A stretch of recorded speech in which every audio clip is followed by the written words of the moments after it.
ইসলামী bank news top 10।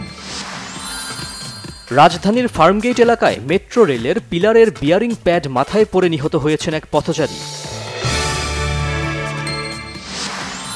রাজনৈতিক দলগুলোকে সাংঘর্ষিক রাজনীতি থেকে ফিরে আসতে হবে, অন্যথায় হাসিনার আমলে ফিরে যেতে হবে বলেছেন আমির খসরু মাহমুদ চৌধুরী।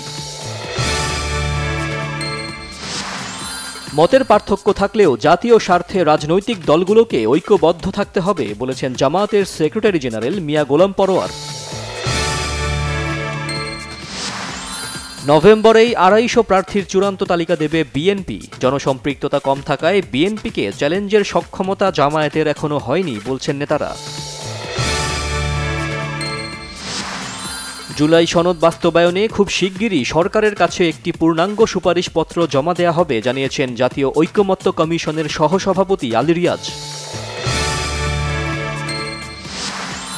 ২ দশক পর কাল ঢাকায় বাংলাদেশ পাকিস্তান নবম যৌথ অর্থনৈতিক কমিশনের বৈঠক, গুরুত্ব পাবে ব্যবসা বিনিয়োগ।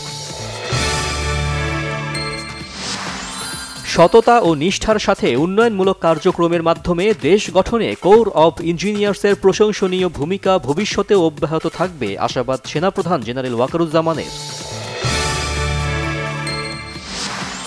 গুমের ২ মামলায় ১৩ সেনা কর্মকর্তাকে ট্রাইব্যুনালে হাজিরের তারিখ পিছিয়ে ২৩ নভেম্বর নির্ধারণ করেছে আদালত।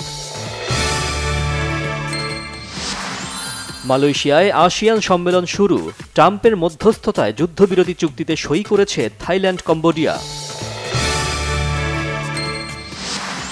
মৌসুমের প্রথম এল ক্লাসিকোয় আজ রিয়াল বার্সা মুখোমুখি, ফল নির্ধারণ করবেন এমবাপে নাকি ইয়ামাল।